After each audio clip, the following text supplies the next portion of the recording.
Hola, buenas tardes. Buenas tardes, cuando gusten empezar. Ya, muchas gracias. Bueno, acá en la virtualidad desde el hogar, por si escuchaban a mi gatita. Mi nombre es Óscar Basulto, yo soy miembro de la Mesa de Juventudes de la RIR, ¿no es verdad? Y esta tarde vamos a moderar esta mesa junto a mi colega Rodrigo Ganter, que también está conectado, y en representación, ¿no es cierto?, de la mesa Juventudes, como les venía señalando. Así es que saludarles a todas y a todos. Es un gran gusto que esta tarde compartan junto a nosotros la mesa de juventudes y que podamos comenzar con estas sesiones de intercambio de opiniones, conocimiento, ideas, es decir, que generemos un diálogo fructífero. Así es que muchas gracias y bienvenidos y bienvenidas. Entonces le voy a dar paso a Rodrigo para que él inicie, ¿no es cierto?, con la jornada de presentaciones. Gracias, Óscar. Buenas tardes a todas, a todos, aquí desde la ciudad de Concepción, Chile. Bienvenidas a la Mesa de Juventudes en su primera sesión del día de hoy, 25 de octubre. Les cuento muy rápidamente cómo vamos a trabajar. Les comparto la metodología. Tenemos hoy día una mesa, un panel de 5 presentaciones. Ustedes podrán ver el detalle en el programa, si tienen ahí abierto el archivo. Y vamos a tratar de ceñirnos a los 15 minutos por cada una de las presentaciones. Yo les voy a avisar, o de otro modo Óscar, cuando falten 5 minutos para el cierre de su ponencia, para que podamos estar organizados y sincronizados con los tiempos. No, les podemos avisar por el chat o directamente a través del audio. Y también los que queríamos proponerle, para que sea mucho más dialógico y dinámico el intercambio que vamos a tener hoy día, es que por cada presentación podamos abrir una ronda de pequeños comentarios o preguntas en función de 3 o 5 minutos, ¿no? Y seguramente al cierre de estas 5 presentaciones, de estos 5 trabajos, podemos también hacer comentarios más generales de la mesa, ¿no? Así que hoy día vamos a empezar entonces, siendo las 18:40, aquí en Concepción, seguramente las 16:40, en Ciudad de México, en México. Vamos a partir entonces con la primera ponencia titulada Imaginarios sociales juveniles para la construcción de paz en la ciudad de Bogotá. Discurso institucional distrital versus experiencia con la red Somos Generación de Verdad. Este trabajo lo presenta y lo elaboró Marisol Raigosa, Cristian Correa y Kijet Beltrán, todos de la Universidad de La Salle, Bogotá, Colombia. Así que si están ahí las expositoras o los expositores, o si ya decidieron entre ustedes quién va a exponer, bienvenida a esta instancia. Hola, muy buenas tardes. Qué pena. ¿Será que podríamos postergar esta presentación? Porque digamos que una de las personas que va a generar la ponencia no se ha logrado conectar. De acuerdo. Van a exponer las tres, los tres.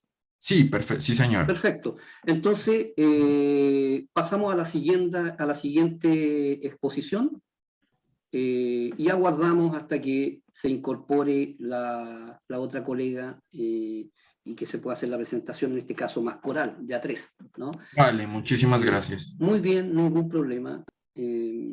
Entonces, les cuento, como ustedes también podrán apreciar en el propio programa, que hay una segunda exposición que está organizada para hoy día y cuyo nombre es Identidad y Ritual entre jóvenes bachilleres de la UNAM. Quien expone el trabajo es Raúl Fernández Linares. Si está por ahí Raúl, Sí, bienvenido. gracias. Perfecto, perfecto Raúl. Entonces mira, son las 18:43, tienes 15 minutos para hacer tu presentación. Yo mismo te puedo avisar o por el chat o por audio que te quedan 5 minutos para ir cerrando la exposición y pasamos a una ronda de preguntas y comentarios. Adelante Raúl. ¿Me pueden habilitar para hacer poner, aquí está, correcto, porque mi cámara no sirve. Bueno, la presentación es Identidad Ritual entre jóvenes bachilleres de la UNAM, etcétera, etcétera, ¿no? Pues no tengo mucho tiempo. Bueno, la voy a poner. Mm, Empiezo. El interés central de la presentación es reflexionar sobre las prácticas rituales que viven los jóvenes alumnos a su paso por el Colegio de Ciencias y Humanidades, CCH Sur, espacio de la UNAM, espacio que se nos muestra como una caja negra a la que ingresa un individuo que ha concluido la secundaria, mismo que paradójicamente egresa como otro, pero a la vez siendo el mismo, después de haber transitado durante 3 años el bachillerato. Trayecto que ha modificado su imagen de la realidad externa, la imagen que percibe de sí y de su propio papel respecto a la realidad. Situación que lleva a reflexionar cómo acontece esta transformación a nivel colectivo e individual, así como el contexto escolar donde esto sucede a través del marco conceptual de la antropología, sus métodos y sus técnicas. Planteo que el,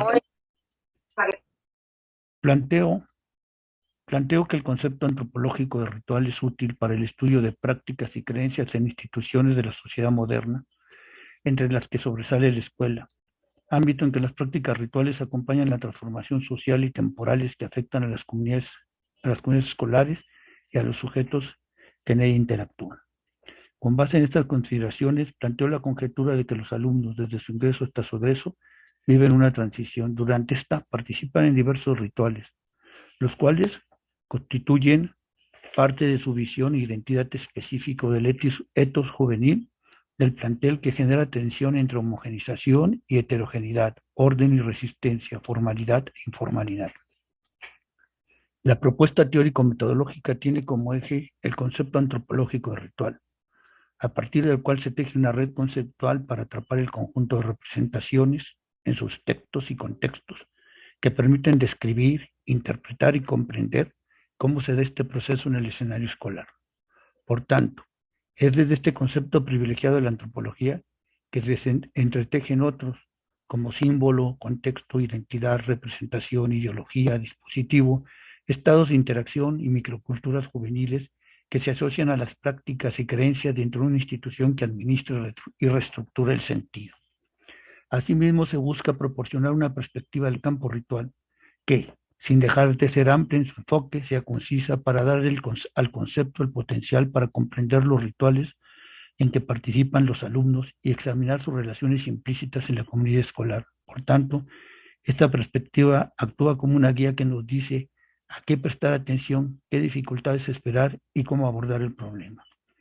El ritual es un mecanismo social a través del cual los individuos incorporan la cultura y la cultura los incorpora a ellos, reformulándose de grupo en grupo y de generación en generación, sintetizando en tiempo y espacio sintetizando en tiempo y espacio, por medio del cual los alumnos asumen e inscriben sus representaciones y pertenencias individuales y colectivas, reconociendo también que la escuela es un agente central en la construcción de las identidades en las sociedades complejas y que en ella los rituales y ceremonias juegan un papel central. Así, la escuela no solo instruye a través de contenidos conceptuales de la enseñanza en el aula, también lo hace por medio de acciones rituales, que incluyen celebraciones, festejos, exposiciones, conciertos, asambleas, marchas, etc. Contextualizo la investigación en la escuela. El CCH plantea el sur de la Escuela de la Universidad Nacional Autónoma de México, marco donde se organizan prácticas sociales y sus significados, y donde el ordenamiento y la apropiación del tiempo y espacio determinan la forma de empleo de lugares y horarios. Marco en el que ocurre el proceso de enseñanza-aprendizaje dentro de un calendario escolar, es decir, que es en estas prácticas colectivas que se estructuran en tiempo y espacio socialmente establecido y reconocido, donde el sujeto obtiene su significación social. Hablar de los alumnos del Colegio de Ciencias Humanidades es referirse a una heterogeneidad que existe bajo la expresión de jóvenes, lo que implica participar en experiencias culturales, las que les permiten ejecutar su condición juvenil en un contexto escolar e histórico singular, adquiriendo la escuela por un lado las características de espacio de vida juvenil y por otro de espacio institucional y académico. En este sentido, la problemática del desencuentro o encuentro en el colegio entre cultura juvenil y cultura académica estaría dada por una aparente incompatibilidad de prácticas y significados entre el estado del estudiante o cultura escolarizada o el estado juvenil o cultura juvenil. Los alumnos conviven y se confrontan en vivir la socialidad del etos juvenil y la responsabilidad y obligaciones de ser estudiantes, en el cual se implica la interacción de dos mundos correlacionados, aprender a ser a la vez joven y estudiante. El análisis de la información etnográfica indica una tensión entre ambas y la adhesión a identidades en las que se combinan.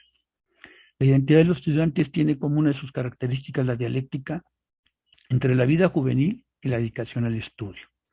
Los estudiantes combinan estos dos factores en su experiencia, situación que los hace diferentes a otros jóvenes que no van a la escuela, los cuales, escuela como espacio juvenil es un ambiente en el cual es posible la libertad, la fiesta es simplemente el estar ahí. Es un lugar que se reconstruye día a día como una estructura de acogida y que genera un sentido de pertenencia en los jóvenes. Por tanto, los alumnos tienen la experiencia de lo instituido y lo instituyente, que tiene que ver con dos lecturas de los rituales escolares. Por un lado, una domesticada, que se correspondería con lo instituido e implica tanto una función social que genera integración, solidaridad y cohesión de una comunidad, como una fuente de significantes y significados valiosos que expresan tradición, memoria y códigos culturales. Por otro lado, está la lectura salvaje, que corresponde con lo instituyente, donde se acentúan los conflictos, las desigualdades y las segmentaciones. A partir de lo anterior, se plantea un diseño analítico que supone la interacción que se da entre el estado juvenil y el estado del estudiante. Interacción en la que son puestos en juego símbolos que llevan a preguntarnos cuál es el significado y sentido que adquiere el espacio y tiempo en las prácticas rituales de los alumnos. Al asumir este diseño analítico, resalto dos aspectos: la estructura social y el carácter proxémico de la sociabilidad o socialidad, dejando claro que la escuela es un todo complejo y que el diseño es con fines metódicos. Por tanto, esta dualidad no es estática, sino procesual, ya que pone en escena rituales que expresan significaciones sociales que se van generando en un contexto y por tanto son a la vez el tiempo y espacio de la vida juvenil y por otro el tiempo y espacio académico y de estudio. Ahora voy a analizar un ritual que se dio en esta comunidad, que es las dos imágenes, la 4 y la 5 corresponderían a este ritual que analizo en función del contexto teórico que di. Cuando un grupo de alumnas soporta una situación desagradable que amenaza constantemente su integridad y dignidad, se produce el rechazo a tal situación como mediación para resolver un orden de cosas agresivo y sexista. En este sentido, este grupo de mujeres toman acciones con el apoyo de los comités estudiantiles de convocar una asamblea en la cual se decide que esto no se repita y se resuelve realizar una marcha por el interior del plantel para protestar por estas agresiones que son ejecutadas por sus propios compañeros y donde también participan mujeres. Este grupo de alumnas y alumnos convocan y realizan la marcha que recorre todo el espacio del plantel, donde algunos alumnos y alumnas que participan visten faldas, portando carteles con mensajes,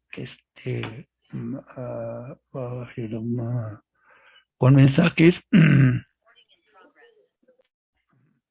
ahí está, con mensajes, como el siguiente, mides tu educación por el largo de una falda, y si fuera tu mamá, mensajes que hablan de respeto, tolerancia, libertad de vestir, actitud cobarde de los agresores. Mientras marchan, gritan consignas, cantan y finalizan en un mitin en la explanada. Este ritual es organizado por estudiantes exclusivamente. No hay intervención de profesores, autoridades, y si bien no es institucional, tampoco es anti-institucional. Es una crítica desde las culturas juveniles a la actitud de las y los jóvenes, y retoma parte del etos del colegio y de la Universidad Nacional Autónoma de México, donde las asambleas y las marchas son parte de la tradición ceremonial del movimiento estudiantil. La marcha guarda las características de un movimiento ritual en el espacio, como las peregrinaciones y procesiones, las trabajogrimes. Las marchas son rituales desiacheras, universitarias y estudiantiles por excelencia, recordando que para Víctor Turner, desfiles y procesiones pueden ser liminales, tienen lugar en los requisitos entre la estructura y el proceso de la realidad cultural ordinaria. Así, la marcha es la parte antiestructural del ritual, pero este es solo la contraparte de la estructura social, que es donde se genera el ritual, desde el machismo.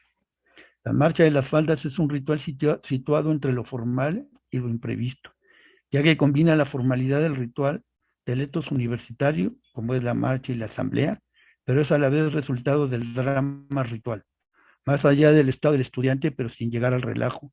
Es un performance que surge como respuesta a una crisis de la sociabilidad, en el que los jóvenes impugnan actitudes dentro de sus vidas cotidianas. La marcha de las faldas expresa explícitamente la atención de los jóvenes y además las representa, magnificándolas, y se enmarca en lo que McLuhan designó como rituales de rebelión, ya que establece una unidad del grupo a pesar de los conflictos sociales que les sirve de referencia, y que ellos se encargan ampliamente de dramatizar. 2 minutos, Raúl. Gluckman señala, argumentaré que esta rebelión ritualizada procede de un sistema tradicional de sentido, donde existen impugnaciones sobre específicas distribuciones de poder y no sobre la misma estructura del sistema. Los rituales de rebelión permiten una protesta institucionalizada y de forma muy compleja renuevan la unidad del sistema. A manera de conclusión, la marcha de las faldas es un ritual que critica las prácticas, discursos, creencias, valores y actitudes de los jóvenes por los propios jóvenes, desplegándose entre ellos un debate y un conflicto entre sus discursos, creencias, valores, actitudes, por lo que no es la expresión o representación de un grupo de la sociedad adulta, por lo que no es la expresión o representación que un grupo de la sociedad adulta atribuye o impone a otro. Es la lucha que se establece entre las culturas juveniles, que nos habla de que en estas se da la intolerancia y la misoginia. Este ritual nos enseña que las culturas juveniles no son solo resistentes a los discursos y prácticas hegemónicas, sino que estas culturas también reproducen la estructura de dominación de la sociedad adulta. Quizá valga la pena recordar lo señalado por Rodrigo Díaz. Esto, entonces, si no me equivoco, ese conjunto de prácticas, discursos, creencias, valores y actitudes de representaciones y autorrepresentaciones no pueden ser exclusivamente de ningún grupo o colectividad. Bueno, y son efectivamente variables, inestables y abiertas, desgarradas y en conflicto al interior de cada colectividad o grupo a lo largo del tiempo y del proceso social. Bueno, con esto concluyo mi presentación. Ahí estaban algunas imágenes y bueno, en este caso me centré en el estudio de rituales. Hay muchos rituales que he analizado, pero me centro solamente en un caso. Gracias. Gracias a ti, Raúl. Muy interesante la exposición. Si les parece, podemos pasar algún comentario, alguna inquietud, alguna precisión, observación o consideración que tengan ustedes sobre lo que nos acaba de exponer Raúl, ¿no?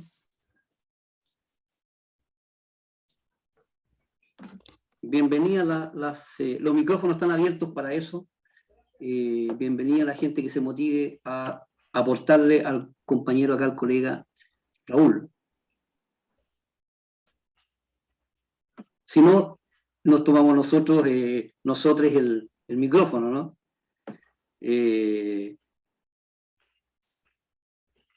Todavía es posible preguntar.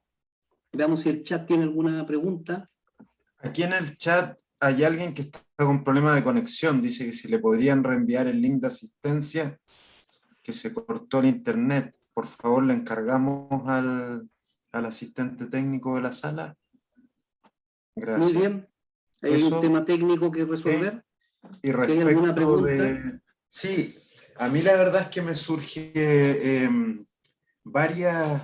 tengo varias evocaciones en realidad desde el trabajo de Raúl. Ya, felicitarlo nuevamente por su exposición.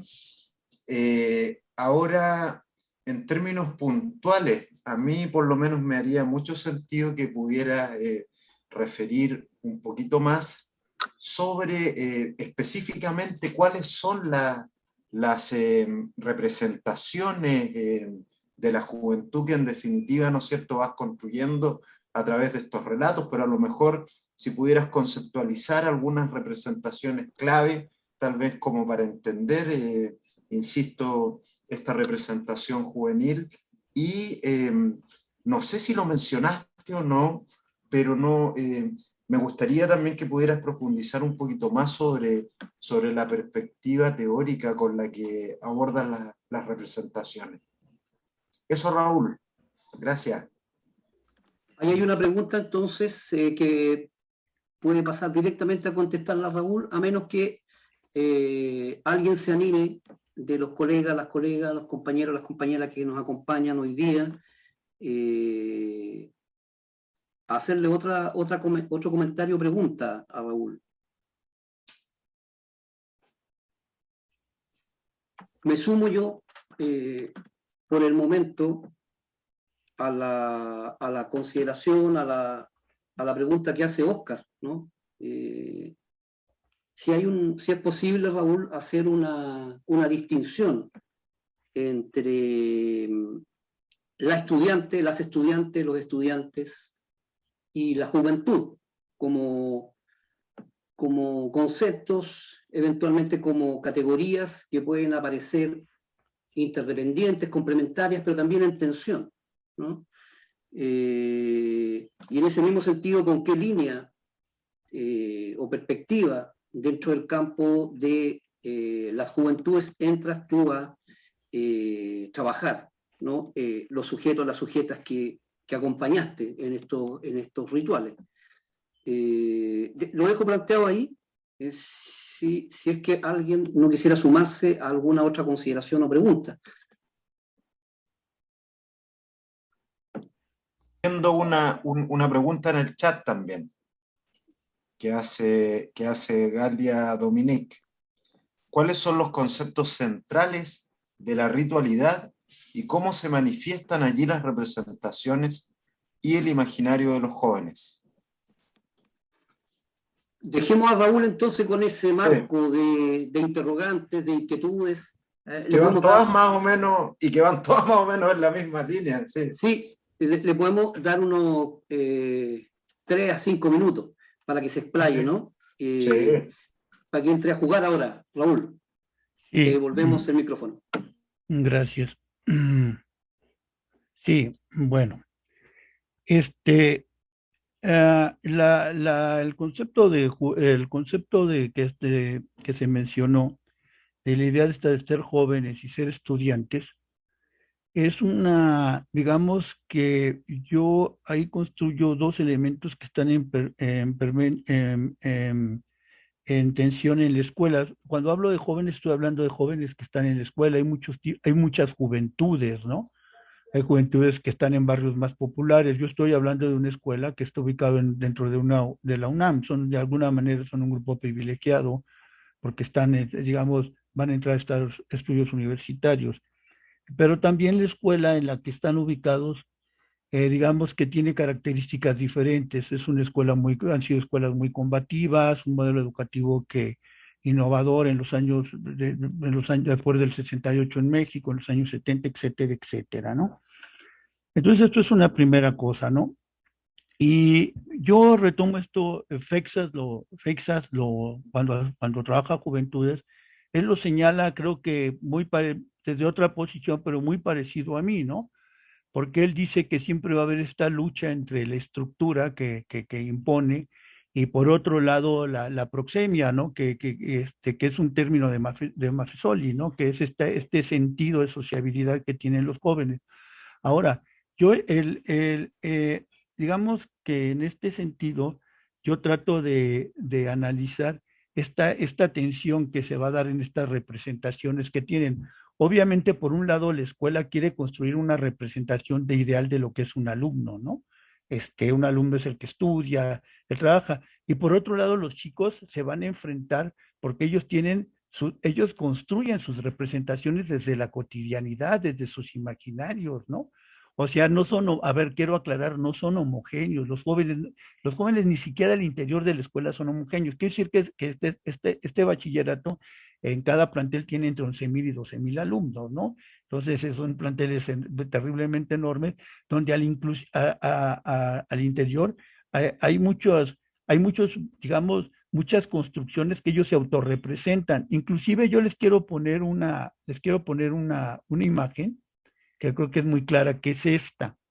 Si ustedes ven de uno de los lados el cuadro que está para ustedes sería a la derecha, son cinco personas, son No cuatro se está personas. presentando, perdón la interrupción, Ah, no se está presentando. perdón, no se está presentando. Bueno, no sé por qué, pero bueno. Permítanme a ver si se está presentando. ¿Ya se está presentando? Ya. Ok. Aquí en esta imagen, ¿sí? Que la quiero poner, esta que está aquí, la que estoy señalando con el cursor, si ustedes ven, son personajes. Esta es una actividad que se llama el Día de Muertos, los tapetes, que es una fiesta muy particular en México y es el ritual que analizo. Si ven esta imagen, son 4 personajes históricos de México. Y si ven, por ejemplo, el que está abajo, son representaciones, digamos, de los alumnos retoman de lo que se les enseña, vamos, de lo que estructural, de lo que la institución quiere que ellos aprendan, pero lo que ahí se está viendo es que ellos lo transforman y entonces a los personajes históricos los dibujan, los pintan como si fueran pertenecientes a una microcultura juvenil, ¿no? Punks, darketos, etcétera, etcétera. Inclusive en otros ponen figuras de rock and rolleros, por ejemplo, pintan, no sé, etcétera, etcétera. Entonces, ellos van construyendo desde su vida cotidiana, van haciendo van teniendo ahí una tensión permanente entre lo que es esta vida juvenil y lo que es la vida escolar institucional, ¿no? Y ellos la van haciendo, entonces se van enfrentando a estos discursos. Ahora, lo que yo señalo es que, por un lado, si bien es cierto que están en tensión, los jóvenes participan de estos dos elementos, ¿no? Por un lado, no dejan de ser estudiantes, pero por otro lado, no dejan de ejercer su condición de jóvenes. Y esto es muy importante, siempre en relación con el exterior, porque ellos salen de la escuela y se incorporan, se inscriben en otras identidades o en otros grupos en sus propios nichos culturales, pues, o juveniles de su colonia, o no sé, ¿no? De alguna actividad que ellos hagan. Entonces, en este sentido, sería un poco lo que quería señalar. Ahora, viene lo del ritual. Hijo, lo del ritual es todo un problema teórico, metodológico. Yo inclusive cuando empecé a construir esto, empecé a acudir en el Instituto de Investigaciones sobre la UNAM, sobre la universidad en la UNAM, con el doctor Piña sobre representaciones sociales, Moscovitz, etcétera, etcétera. Pero yo estaba haciendo el doctorado en antropología en el Instituto de la UNAM, en el Instituto de Investigaciones Antropológicas, y entonces decidí hacerlo sobre un concepto, como lo señalo, que por excelencia es estudiado por la antropología como el ritual. Y el concepto de ritual siempre se había manejado como que los rituales solamente sucedían en sociedades simples, etcétera, etcétera, ¿no? Yo lo que quise demostrar es que no, que hay una condición de ritualidad en el hombre permanente, toda identidad está construida desde los rituales y que en la sociedad moderna siguen existiendo rituales, ¿no? Entonces, traté de hacer toda una reconstrucción teórica de la teoría del ritual para tratar de llevarla desde esta teoría, tratar de aplicarla a un contexto como es la escuela. Ahora, la teoría del ritual no es muy lejana a la teoría de las representaciones, ¿no? ¿Por qué? Porque la teoría del ritual parte fundamentalmente de lo simbólico, que son construcciones de significado y de sentido que se dan en la propia práctica. O sea, los rituales construyen en las prácticas, construyen lo simbólico, construyen los significados de vida. Yo quiero concluir con una cosa, a mí me llamaba mucho la atención, yo a mis alumnos les digo, a ver, díganme ustedes, para poner un ejemplo, díganme ustedes qué hicieron el 29 de octubre de X año, no lo saben. Y les digo, a ver, dime qué hiciste el día de tu cumpleaños, o qué hiciste el día de tu primera comunión, o qué hiciste el día que te graduaste, o qué. Los rituales son los que van generando nuestras memorias, en realidad, los que van poniendo estos marcadores en nuestras memorias colectivas y nos van generando esto lo que yo llamaría como, no sé si decirle un conocimiento cotidiano, que es lo que realmente otorga sentido a nuestra existencia, ¿no? Fuera que yo creo que la escuela en esto está en una profunda atención. La escuela enseña de dos maneras. Enseña en las propias prácticas al interior con los jóvenes, pero también enseña a nivel institucional, ¿no? Pero quiero aclarar una cosa, esto no solamente se da en este nivel, se da en las universidades, ¿no?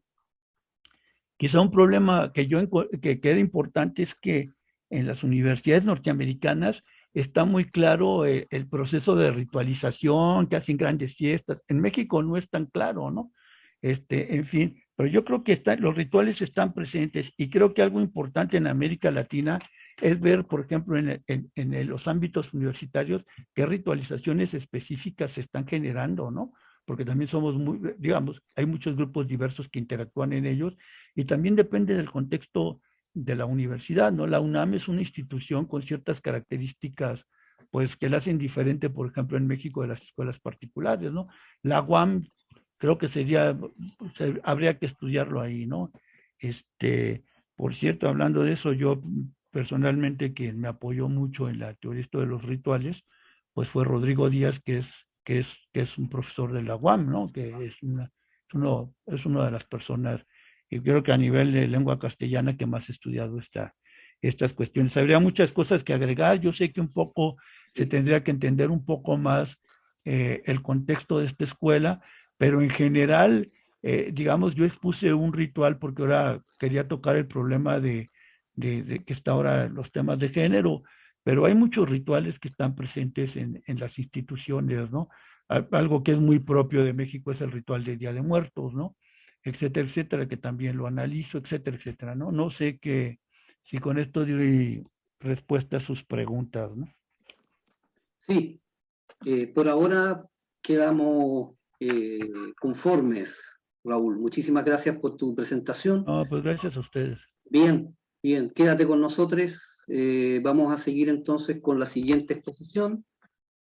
Veamos si Cristian Correa, Marisol Raigosa y Jihad Beltrán están con nosotros y pueden exponer, ya que nos solicitaron pasar a la siguiente exposición. Veamos si ahora están en condiciones de hacerlo, si no, pasaríamos a la tercera presentación. Cristian. Buenas tardes, ya estamos en posición para eso. Muy bien, entonces a partir de ahora 15 minutos y después abrimos una ronda de comentarios y preguntas. Ok, buenas tardes, ¿ahí me escuchan bien? Perfecto. Ok, Bueno, pues muchas gracias por el espacio que nos dieron, dado que tuvimos unos inconvenientes pues especialmente yo, para conectarme. Vamos a presentar el día de hoy, pues, una ponencia que se deriva del trabajo de grado, de pregrado en trabajo social de la Universidad de La Salle, del egresado y la estudiante aquí presentes, Cristian Felipe Correa Ramírez, y Yiged Beltrán Landazuri. Tienen pues otra compañera que es Paula Contreras, pero ella no participó de la elaboración de la ponencia. La ponencia, pues digamos que recoge algunos de los principales hallazgos de la investigación. Ese trabajo de grado pues fue postulado a meritorio, recibió el reconocimiento como trabajo meritorio. Hay una publicación ya en una revista indexada de pues parte de los hallazgos también, pero estos hallazgos que vamos a presentar hoy, pues digamos son una síntesis bien interesante de la confluencia de dos discursos que se entrecruzan, que son el discurso institucional y el discurso de los jóvenes frente a la construcción de paz en la ciudad de Bogotá, Colombia. Bueno, el título de la ponencia es, bueno, perdón, yo me presento, yo soy la asesora del trabajo de grado, mi nombre es Marisol Raigosa Mejía. Les cuento que el trabajo estuvo inscrito en la línea de Derechos Humanos y Fortalecimiento Democrático, que es una de las líneas de investigación e intervención del programa en trabajo social. Pues tuve la fortuna de acompañar este equipo, entonces sin duda serán ellos, pues aquí presentes, los protagonistas del espacio. Yo voy a hacer simplemente como una antesala, y es, el título de la ponencia es Imaginarios Sociales Juveniles para la Construcción de Paz en la Ciudad de Bogotá, discurso institucional distrital versus experiencia con los jóvenes, Red Somos Generación de Verdad. Ahora, más adelante, Yiged va a presentar quiénes son pues, los jóvenes pertenecientes a esta red.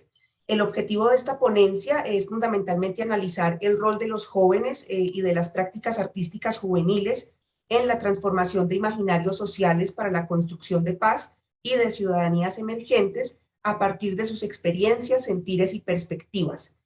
Lo anterior, en comparación con el discurso institucional distrital que se ha empleado entre los años 2016 y 2020 sobre el rol de los jóvenes, las manifestaciones artísticas juveniles para el ejercicio de la participación ciudadana y las garantías para que estos puedan ser actores fundamentales en la construcción de paz y convivencia en la ciudad de Bogotá.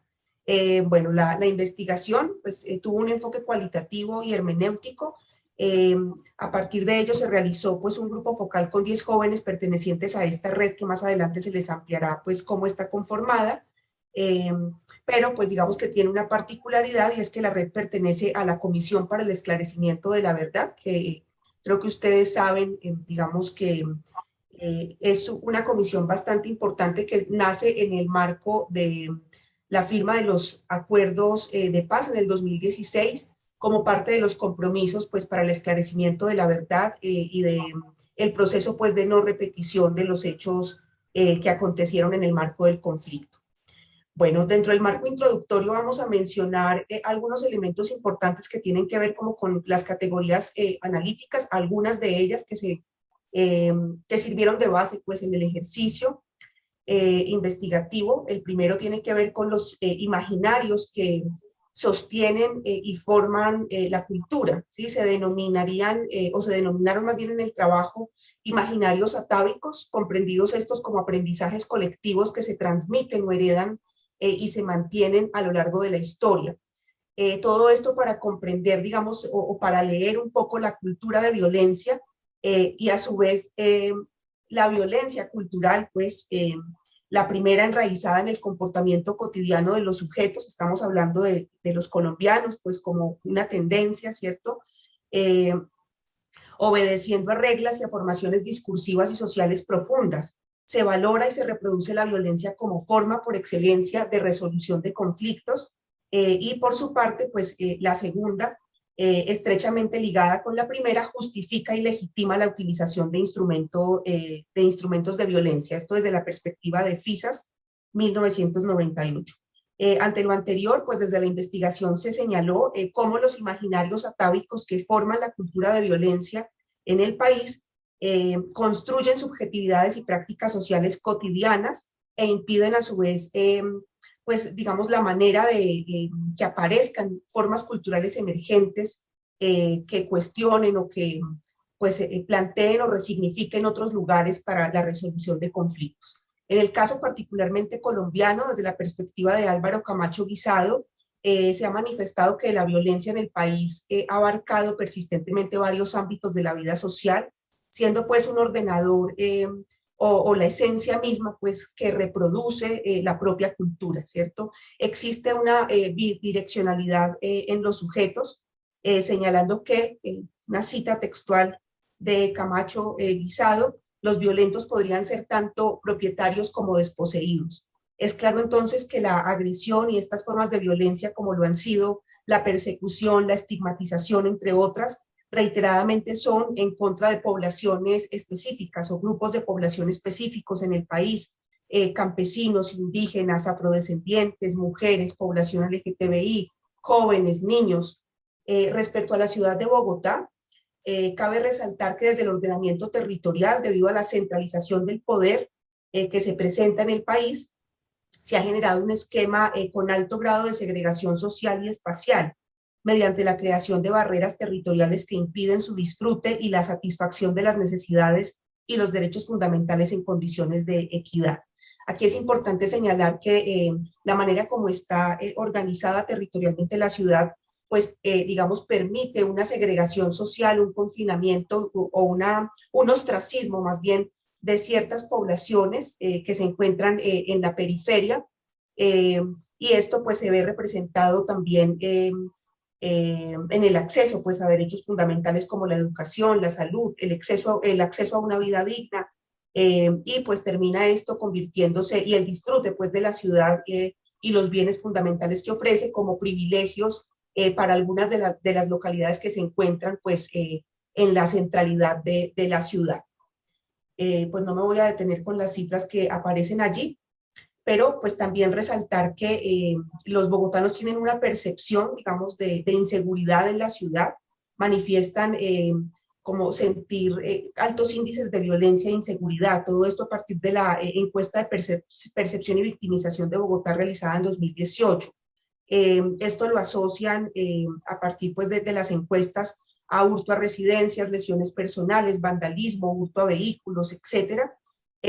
Lo que en últimas, digamos, nos permite reconocer que la violencia y sus manifestaciones se han convertido históricamente en un elemento fundamental que se presenta en las relaciones sociales y mediante las cuales aparece y se expresa, siendo también un elemento constitutivo de la cultura en la ciudad, ¿sí? Es evidente pues una tendiente desvinculación también y una profunda desconfianza por parte de los bogotanos y ahora también pues digamos de los jóvenes como grupo de población especial que pues digamos objeto de estudio en la investigación, pero más bien objeto de estudio, no objeto participante de la investigación, consideran también o manifiestan esa profunda desconfianza y desazón frente a la institucionalidad. Bueno, por lo tanto, a partir como de este escenario, pues resulta posible hablar de una cultura de violencia institucional, interiorizada y normalizada en la ciudad de Bogotá, instaurada en la vida cotidiana de los ciudadanos. Los ciudadanos se han movilizado en relaciones múltiples, en donde en algunas instancias, como ya lo decíamos anteriormente, son víctimas, en otras son victimarios, volviendo costumbre, formas de ser, pensar y actuar, como lo son la xenofobia, la porofobia, la segregación, el individualismo, el egoísmo, aportando a dicha forma cultural que mencionábamos también al comienzo como una cultura de violencia que no solamente se da de manera física o material, sino también simbólica, en donde la indiferencia se ha hecho presente y se desconoce al otro, sus problemas, sus dolencias, percibiéndose en actos comunes, aceptando de manera silenciosa y justificando pues tales situaciones de inequidad y discriminación. Bueno, yo dejo ahí, le doy paso a Gigel. Bueno, para este ejercicio se estableció un tiempo entre el año 2016 y el año 2020, dado que en el año 2016 se llevó a cabo la firma del Acuerdo de Paz, lo que significó sentar unas bases importantes para la transformación social y para poner en práctica discursos diferentes a la violencia. Se hizo un seguimiento del discurso institucional a partir de los planes de desarrollo de las alcaldías de Enrique Peñalosa y Claudia López y a partir de algunos documentos correspondientes a las políticas públicas distritales, dado que a partir de estos documentos se han sentado las bases para la gestión del desarrollo social de Bogotá. Y como se indicó anteriormente, por medio de metodologías participativas junto con los jóvenes de la red Somos Generación de Verdad, se detalló cómo a partir de sus experiencias, sus sentires, sus perspectivas, se conciben como sujetos activos y participativos que por medio de prácticas artísticas se construyen como ciudadanos emergentes que le aportan a la construcción de paz. Cabe resaltar que esta red está compuesta por más de 30 personas, en su mayoría jóvenes de 18, entre 18 y 28 años, que hacen parte de los procesos barriales, comunitarios y municipales que le aportan a la construcción de paz a Bogotá. El desarrollo de esta ponencia se basa en 4 momentos específicos, los cuales son: el primero, ¿cómo es concebida la ciudad? Bogotá, la ciudad de las oportunidades desiguales. Aquí, para identificar cómo se conciben a los jóvenes que la habitan, resulta importante comprender cómo se concibe la ciudad.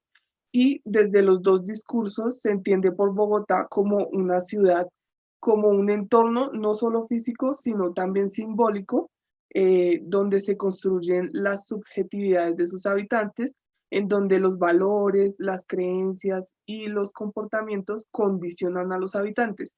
Y esto los lleva a establecer un imaginario de lo que es Bogotá a partir de sus expectativas, sus visiones y sus anhelos. Desde el discurso institucional, Bogotá se comprende como ese escenario en el que se desarrolla la vida diaria, donde se lleva a cabo y se desenvuelven costumbres, memorias, historias y se articulan entre las diferentes formas de pensar, vivir y gestionar la ciudad. Por lo que se hace énfasis también en la valoración del espacio público y las prácticas de cuidado hacia este.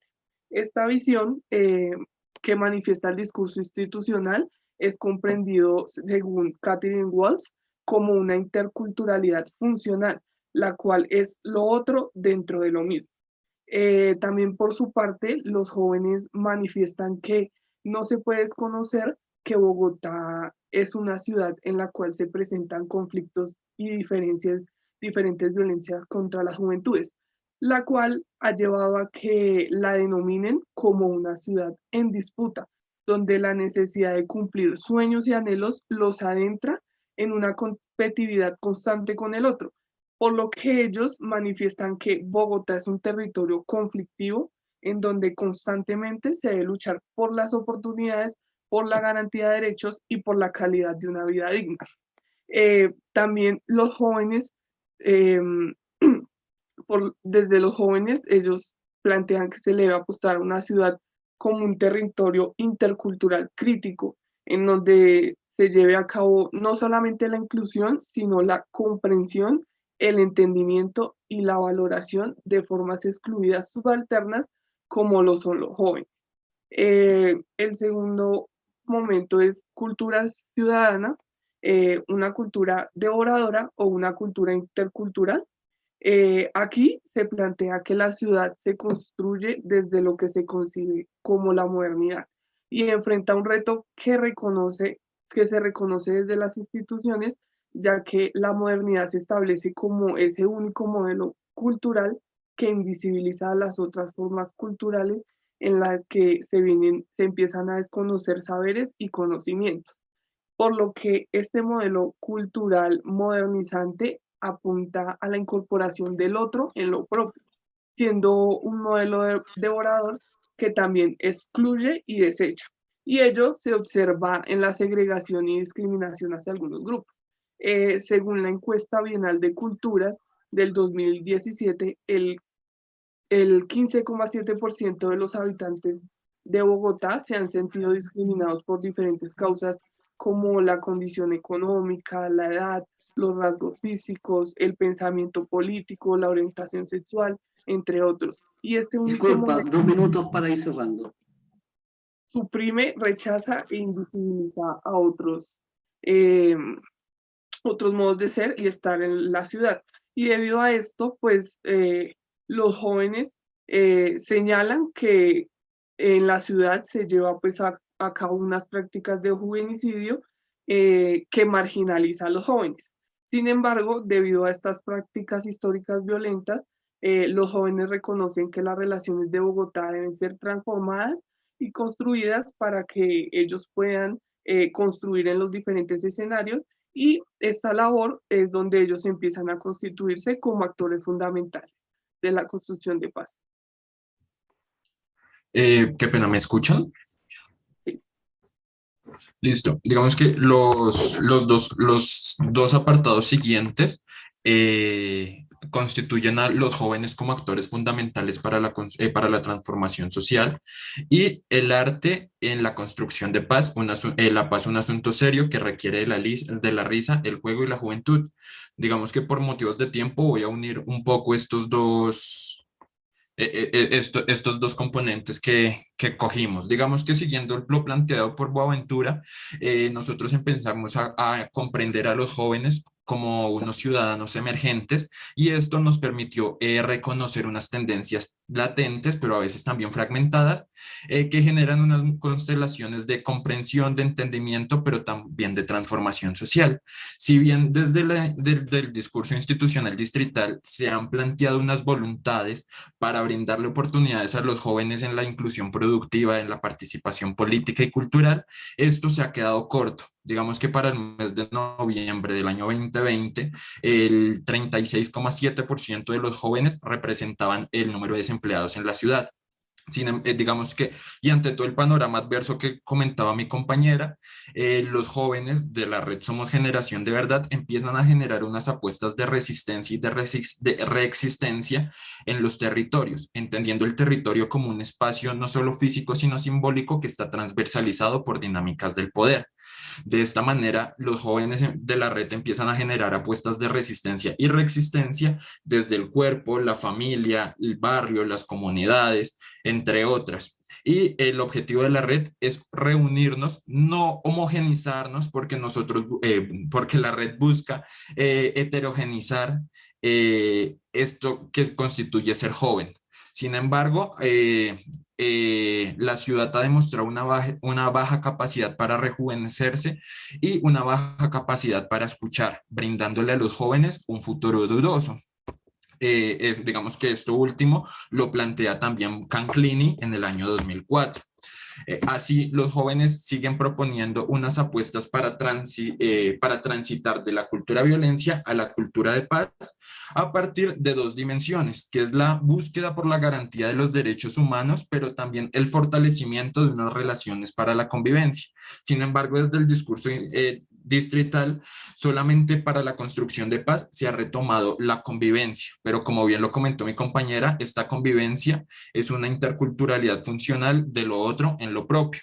Para ello, los jóvenes empiezan a proponer el arte como una herramienta para incidir desde la realidad, desde la calle, entendiendo que el arte es una herramienta de ficción y realidad, las cuales permiten reflexionar, denunciar, construir e imaginar. Digamos, siguiendo lo planteado por Lederach viene a plantearnos que el arte permite cuestionar el régimen y digamos que un poco también lo que plantea Dussel es que el arte es por excelencia una praxis liberadora, ya que esta no solamente cuestiona teóricamente, sino también prácticamente. Entonces, como a partir del arte los jóvenes empiezan a generar unas acciones transformadoras y empiezan a generar unos aprendizajes y demostrar unas maneras de relacionamiento diferentes. El arte, digamos ya esto para cerrar, el arte desde la red se ha llevado a cabo a partir del performance, del muralismo, del teatro, del canto, del baile, y como a partir de esto se puede observar que el arte puede incidir en diversos territorios. Y ya, digamos que como para ir cerrando.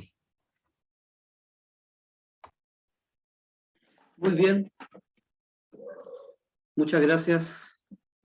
Estuvimos un poco pasados los tiempos, pero muy completa y rica, digamos, en conceptos y datos la presentación. Vamos entonces a algunos comentarios o preguntas que pueda tener nuestra audiencia.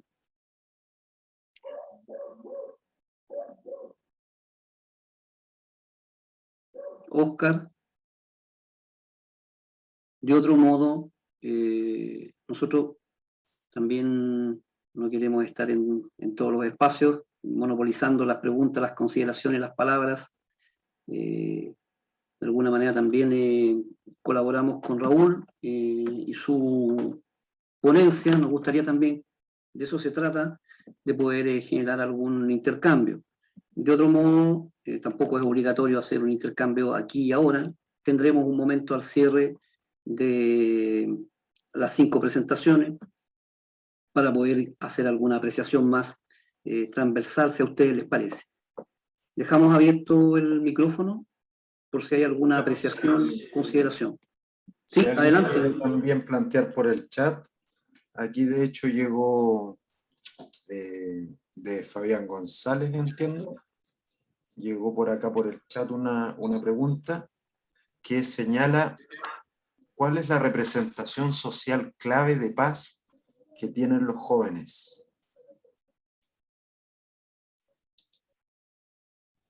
No sé si alguien más quisiera intervenir. Si no, podríamos partir con esa pregunta. Yo creo que Cristian puede responder la pregunta.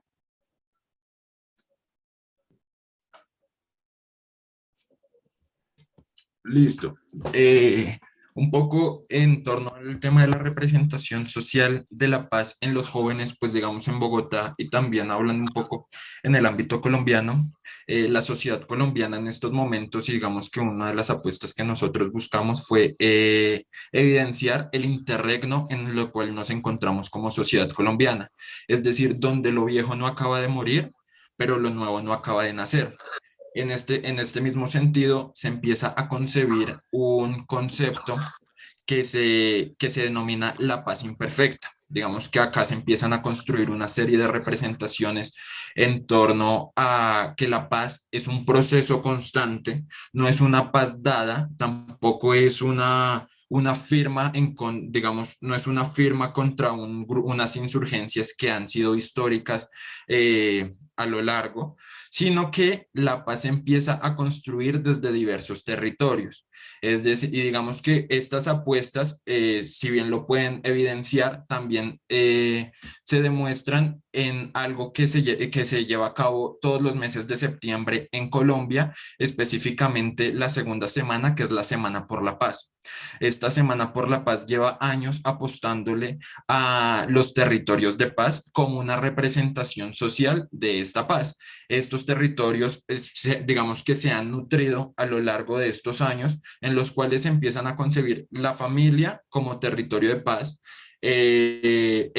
digamos que las instituciones educativas como territorios de paz, bueno, diversas también, el territorio emocional, el territorio espiritual, y últimamente, digamos que en los últimos años, dentro de la comisión pedagógica de esto, se ha empezado a pensar también desde la virtualidad como un territorio de paz.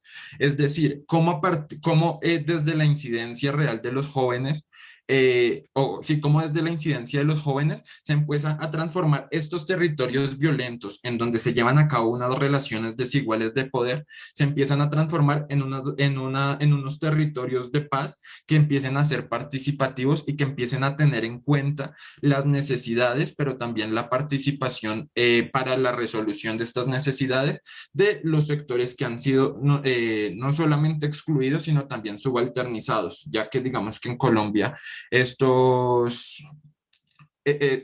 grupos poblacionales subalternizados constituyen un amplio grupo poblacional. Gracias, Cristian, ¿no? Sí. A ver, a mí vi otra pregunta ahí, pero me quedaba una duda como simplemente para hacer la aclaración conceptual, que no me di cuenta que en la pregunta anterior les preguntaban por representaciones, pero ustedes plantearon que iban a trabajar con imaginarios.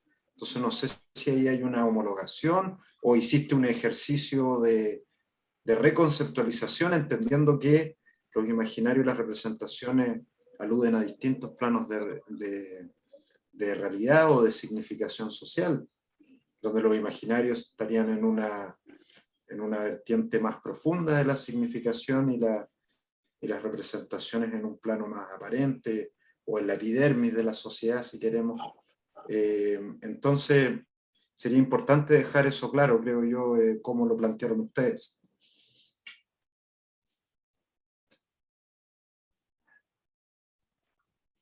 Bueno, yo creo que pues digamos, podría volver a replantear un poco lo de los imaginarios, específicamente los imaginarios atávicos desde la perspectiva de Martínez, pues que alude justamente a los aprendizajes colectivos, digamos, para leer un poco lo que hemos aprendido y reproducido históricamente en la sociedad colombiana, ¿no? Y pues que se ha perpetuado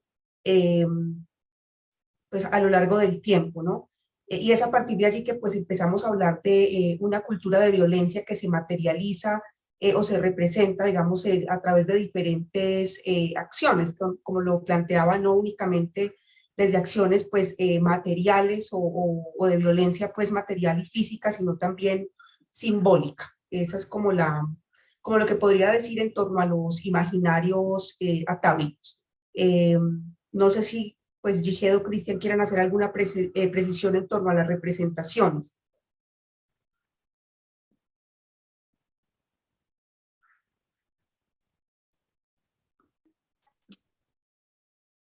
Bueno, yo y completaría un poco ahí, digamos que lo interesante del ejercicio, pues digamos como de la investigación, es que el discurso institucional y las acciones pues que intentan materializarse a partir de lo establecido en términos pues normativos para pensar la ciudad, los jóvenes, la construcción de paz en Bogotá, parecieran pues como ser paliativos, ¿sí? Acciones paliativas o como atender un poco las secuelas, pero no ir a la estructura misma de los problemas, que justamente es lo que constituye una violencia estructural, ¿cierto? Una violencia estructural que pues está intrincada, hace parte, digamos, de nuestra esencia misma y tiene que ver con, pues, digamos, la manera de cómo normalizamos esa violencia simbólica, esa segregación, esa discriminación, ese no reconocimiento del otro a partir de su diversidad. Entonces, digamos que lo interesante también, pues, digamos, del ejercicio con los jóvenes de la red Somos Generación de Verdad, pues es que de alguna manera se plantean una propuesta de lucha colectiva, ¿sí? Digamos, no desde los imaginarios, digamos, beligerantes, de lo que ha significado la lucha, digamos, política en Colombia, sino justamente pensada desde la cooperación, ¿cierto? Desde ese reconocimiento por el otro, o sea, que rompa un poco con esa concepción de individualidad que impone la institucionalidad desde su mirada, pues, hegemónica y homogenizante. Bueno, eso es como lo que podría decir. Bien, muchas gracias a nuestros tres panelistas, expositores, expositoras. Vamos a seguir avanzando entonces con las presentaciones. Y a propósito también del tema de la violencia, las violencias, que queda ahí instalada en la conversación, nuestra próxima ponencia se titula La violencia filoparental y la representación social de autoridad en los padres con hijos adolescentes. Las autoras son Blanca González y Felipe Gaitán. Si están por ahí, bienvenidas, bienvenidos. Muchas gracias, ya estamos listos. Buenas Muy tardes. bien, adelante, ¿Me permites entonces. compartir Felipe, si quieres comparto? Sí, adelante. Ok. Ahí ya está, ya se ve, ¿verdad? Ah, ya se ve, si quieres ponlo en presentación, en modo presentación. A ver ahí. Perfecto. Pasa. Bien, miren, vamos a compartirles un trabajo de investigación que nos llevaron 2 años, 2 años y medio más o menos, que fue un proyecto de investigación encabezado por la doctora Blanca Fabiola y por un servidor, y que en el cual estuvimos trabajando el tema de la violencia filoparental y la representación social de la autoridad en los padres de familia con hijos menores y adolescentes. Este trabajo surgió, bueno, porque finalmente Blanca es terapeuta y estuvimos trabajando algunos temas sobre representación social y durante sus terapias apareció de manera constante el tema de la violencia de los hijos hacia los padres de familia. Y los padres de familia en este proceso de terapia, pero también analizándolo desde el ámbito de la sociología, empezamos a identificar que ellos se preguntaban por el tema de la autoridad, es decir, cómo reconstruyo el tema de la autoridad, cómo le doy sentido a la autoridad frente a mi hijo, al hijo de 3, 4 años, es decir, niños muy pequeños o adolescentes, y en el cual era repetitivo este tema de la autoridad de los padres respecto al manejo o respecto a la autoridad, la representación social de autoridad frente a sus hijos más pequeños. Y pasamos a la siguiente. En ese sentido, bueno, nosotros nos preguntamos en términos muy generales cómo se construye esta representación social de autoridad de los padres que viven esta violencia filioparental. Ellos señalaban algo muy puntual. Ellos no quieren ejercer la autoridad tradicional u de manera ortodoxa, sino que seguían creyendo en esta parte, seguían construyendo una idea de una autoridad dialógica, una autoridad que pudiera como conciliar los intereses y no se veían como en la idea de sus padres o en la idea que ellos habían construido de la autoridad, y sin embargo se veían inmersos en esta espiral de violencia. Entonces, desde niños muy pequeños, reitero, de 3, 4 años hasta adolescentes. Y lo que nos propusimos en este caso fue describir esa representación social, interpretar y comprender la representación social de esta autoridad en los padres que viven y experimentan esta violencia, cómo se reconstruyen, cómo reconstruyen el sentido de su autoridad frente a los hijos y finalmente también cómo los hijos entienden y participan en esta construcción de autoridad. Pasamos a la siguiente. Entonces, entre los objetivos específicos que planteamos en esta investigación fue comprender cómo se elaboraba y cómo construían esta representación social a través de los procesos de objetivación y anclaje propuestos por Moscovici, pero también interpretar y comprender las conductas, pensamientos, actitudes y emociones que experimentaban los padres a partir de la desacreditación, degradación, denegación e insultos que se ejercen contra ellos.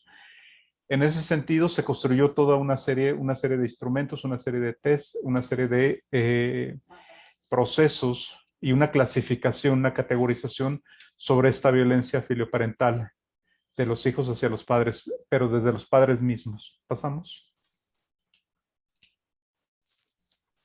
Si quieres. ¿Continúa aquí? Ok. En esta parte como antecedentes, ¿no? El doctor Felipe y yo pudimos investigar que en la actualidad este fenómeno de la violencia filioparental, como ha sido denominada por diferentes autores como Ibabe, Aroca, del Moral Arroyo, de alguna manera ha ido creciendo. Hay evidencias que no solamente en Europa, en España, por ejemplo, que son estos autores, digamos, se presentan con mayor frecuencia estos casos, sino también en Estados Unidos, en Canadá, con Cottrell, por ejemplo, ha escrito bastantes cosas con respecto y ha manifestado estas evidencias de crecimiento, ¿no? Aquí en México, nosotros que pertenecemos a la Ciudad de México, de alguna manera, si bien ha sido tocado este tema, no estaba tan documentado qué está pasando con este fenómeno que explique el por qué los jóvenes ahora muestran estas conductas de violencia hacia los padres.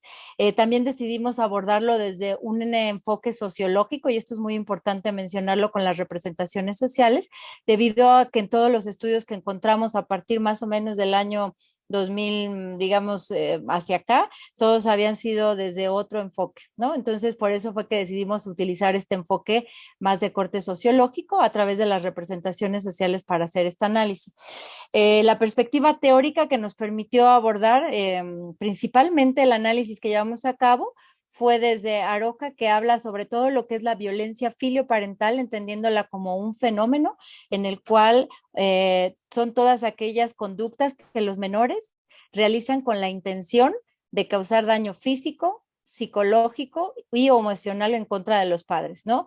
Todo esto con una plena conciencia, y también cabe mencionar que descartando que no existe ningún problema de alguna psicopatología, algún trastorno del desarrollo, etcétera. Entonces, dentro de las principales conductas, son 16 que tomamos en cuenta para hacer nuestro análisis en esta primera perspectiva teórica, como la descalificación hacia los padres, la denegación, insultos, por ejemplo, el dominio que ejercen sobre ellos, el control, como analizábamos en niños desde los 5 años, 7 años, adolescentes, incluso que ya tienen amenazados a los padres, que los aíslan, que no los dejan hablar, que los atemorizan, incluso en cuestiones no solamente rompiendo objetos, sino con otro tipo de conductas, hasta las alianzas que llegan a mostrar entre algún otro miembro de la familia o retirar muestras de afecto. Y la segunda perspectiva teórica es desde las representaciones sociales de Moscovici, que fue utilizada como una herramienta metodológica y un instrumento analítico para comprender este fenómeno. Entonces, a través de esta segunda perspectiva teórica, decidimos explicar los procesos de objetivación y anclaje que nos permitan entender o comprender cuál es esa representación de autoridad que permite a los padres de alguna manera elaborar y mantener esta dinámica y funcionamiento al interior de la familia. Dentro de nuestra metodología decidimos utilizar un enfoque cualitativo, es un estudio de tipo interpretativo y el método de investigación fue fenomenológico.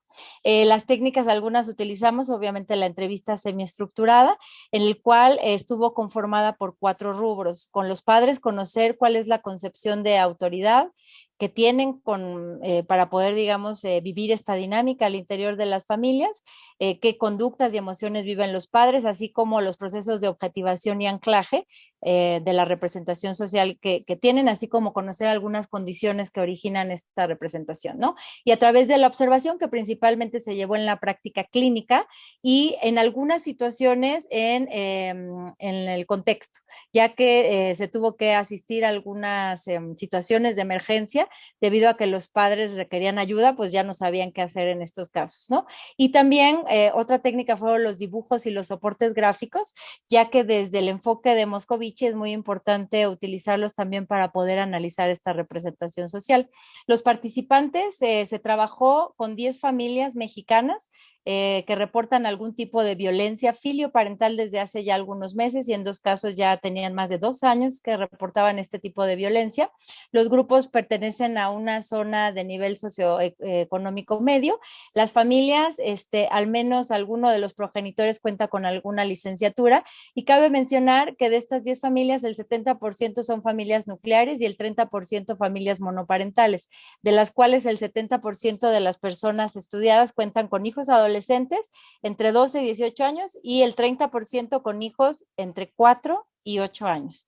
Las categorías de análisis que utilizamos fueron en 3 dimensiones de la representación social de autoridad en los padres. Una, entender cuáles son estas actitudes que asumen los padres frente a estas conductas de los hijos, tanto adolescentes como pequeños, en la parte afectiva, conductual y cognitiva.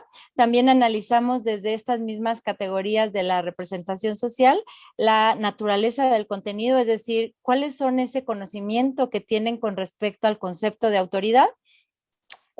Para que esto nos brinde una idea sobre todo de la prevalencia de este fenómeno y nos dé una explicación de qué es lo que lo origina. Y la tercera categoría que utilizamos fue el campo de la representación, que esta dimensión, según Moscovici, expresa la organización del contenido de la información en forma jerarquizada y permite visualizar las propiedades cualitativas o imaginativas. Entonces, algunos, digamos, gráficas que les queremos presentar de los análisis, del análisis que hicimos, fue que de las primeras conductas de las 16 que se han documentado, digamos, en esta primera perspectiva teórica, la mayoría de los casos que nosotros documentamos son 3 las conductas que se presentan por parte de los jóvenes y tanto de los adolescentes como de los niños. La primera, que es la denegación, que vemos ahí que se empiezan primero por cumplir normas, digamos, como que se niegan los niños a cumplir o jóvenes de manera injustificada y reiterada cualquier orden por parte de los padres. La de patologizar, que se refiere al trato despersonalizado por parte de los hijos hacia los padres. En muchos casos tenemos grabaciones que narran, por ejemplo, donde les dicen que son enfermos mentales, que de alguna manera los degradan, ¿no? Diciendo que, pues, que no son capaces de realizar alguna situación y hasta insultos ya, groserías, ofensas bastante fuertes, ¿no? Entonces pudimos demostrar aquí, ver cómo son las la evolución de cada una de estas conductas por parte de los hijos, tanto niños como adolescentes, encontramos como esta constante en cómo va evolucionando y un poco analizar también con qué intención hacían esto o qué es lo que pensaban. Con respecto a la violencia, digamos, la dimensión actitudinal por parte de los padres, pudimos encontrar que dentro de la primera dimensión actitudinal de la representación social, los padres, por ejemplo, referían en la parte afectiva, pues sobre todo culpa, pero más que culpa, el miedo a poder confrontar, digamos, sus hijos y a ejercer la autoridad propiamente como tal. En la parte conductual, también pudimos ver como negación por parte de ellos en el sentido de lo que estaban viviendo, justificando cualquier tipo de amenazas, coerciones, ningunear, chantajes, todo el tiempo había una conducta por parte de ellos de negación. Y en la parte cognitiva, veíamos pensamientos como más que nada de confusión al hecho de estar viviendo estas situaciones. En la segunda dimensión de la representación social por parte de los padres, vimos en este campo de la representación, se les pidió a los padres a través de los dibujos y esquemas que nos representaran o hicieran algún dibujo que para ellos representara la autoridad. Y fue algo muy interesante ver que en todos ellos identificaban a instituciones ya sea externas, que pueden ser preventivas o punitivas, como en el caso de la escuela o de la policía. Y en dos casos nos hicieron dibujos con respecto a la iglesia. Aquí tenemos algunos de los dibujos que hicieron por parte de los padres, que nos permitió analizar este campo de la representación de la autoridad, ¿no? Vemos aquí que de los dibujos destacan más la parte de la escuela asociada y al maestro. Fue muy repetitivo como la persona encargada de ejercer la autoridad y no los padres en sí mismos.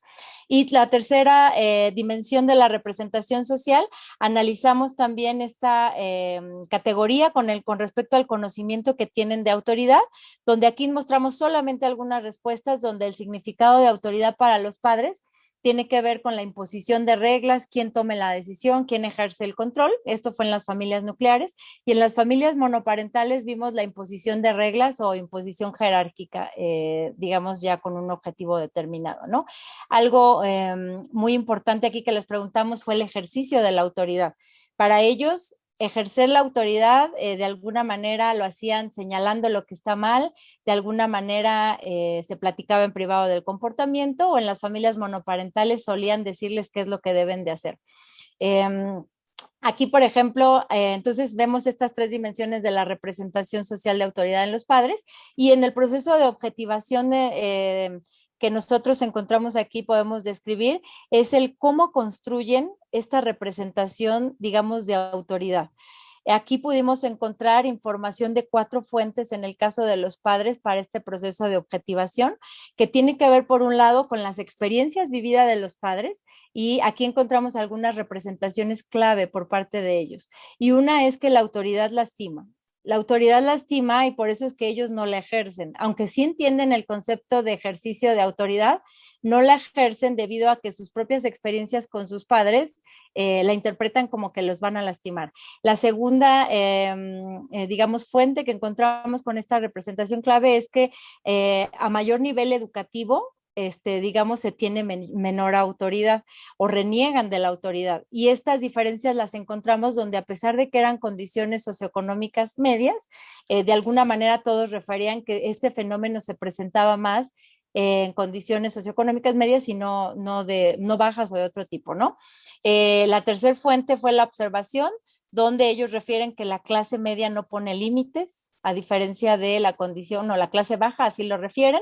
Y por último, los medios de comunicación, donde es muy importante que ellos refieren como concepto clave que la autoridad de alguna manera es dar libertad. Ellos se refieren que, por ejemplo, la autoridad, a través de los medios de comunicación, los padres en la actualidad han sido aleccionados y han empoderado a los hijos.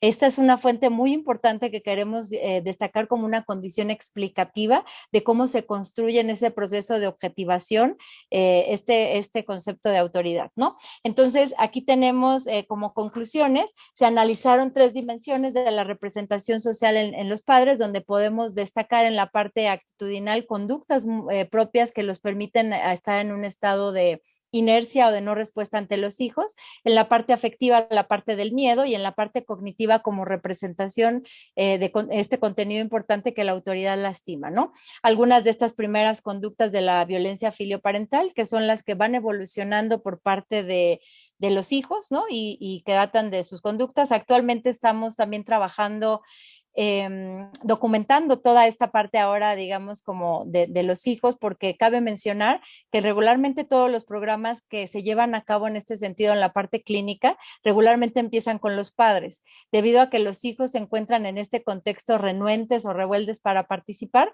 De alguna manera, apenas ahorita, bueno, también se está documentando esta otra parte con algunos de los chicos que quisieron participar como parte de la investigación. Y en la naturaleza del contenido de autoridad no encontramos diferencias, digamos, significativas entre las familias nucleares y monoparentales. Sin embargo, sí existe cierta incongruencia o diferencia entre la ejecución, porque si bien ellos tienen como muy claro el contenido de este significado, pero no lo llevan a cabo, ¿no?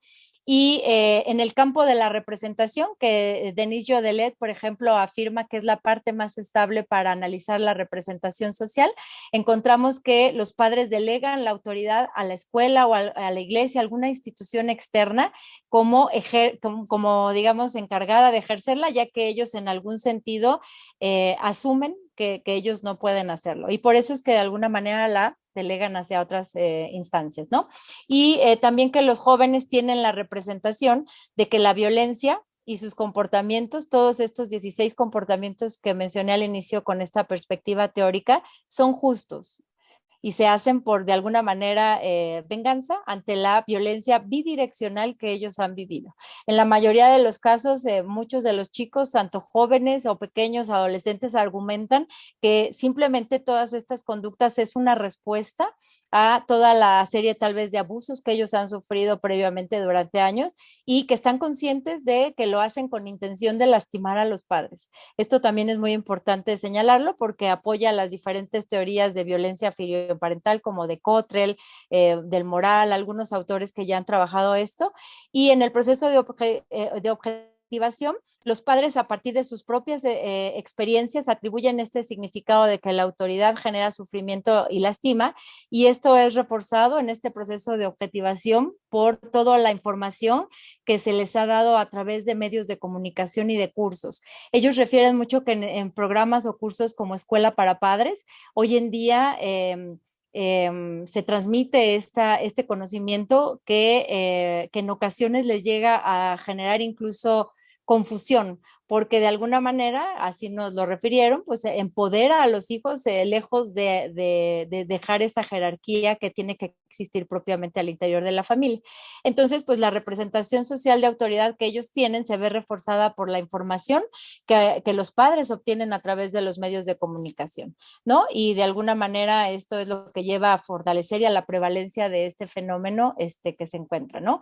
Algunas de las referencias aquí están con respecto a las representaciones sociales de Moscovici, de Jodelet y de algunas otras. Muchas gracias.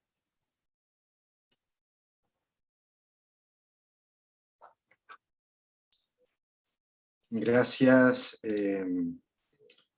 por la presentación. Blanca, Fabiola, no sé cómo te llaman, o por los dos nombres. Y también sí, cualquiera de los dos. Cualquiera de los dos. Y a Felipe también, gracias por esta presentación. La verdad es que es un tema bastante potente. Yo por lo menos no había escuchado una investigación de esta naturaleza y da para pensar muchas cosas. Así que un tema bien interesante. Gracias. En este sentido, no sé si alguien más en la sala tiene algún comentario o alguna pregunta o inquietud sobre esta presentación.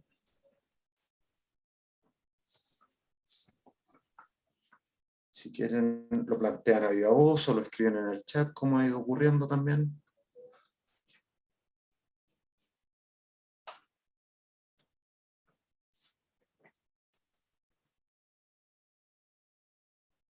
¿No? ¿Nadie?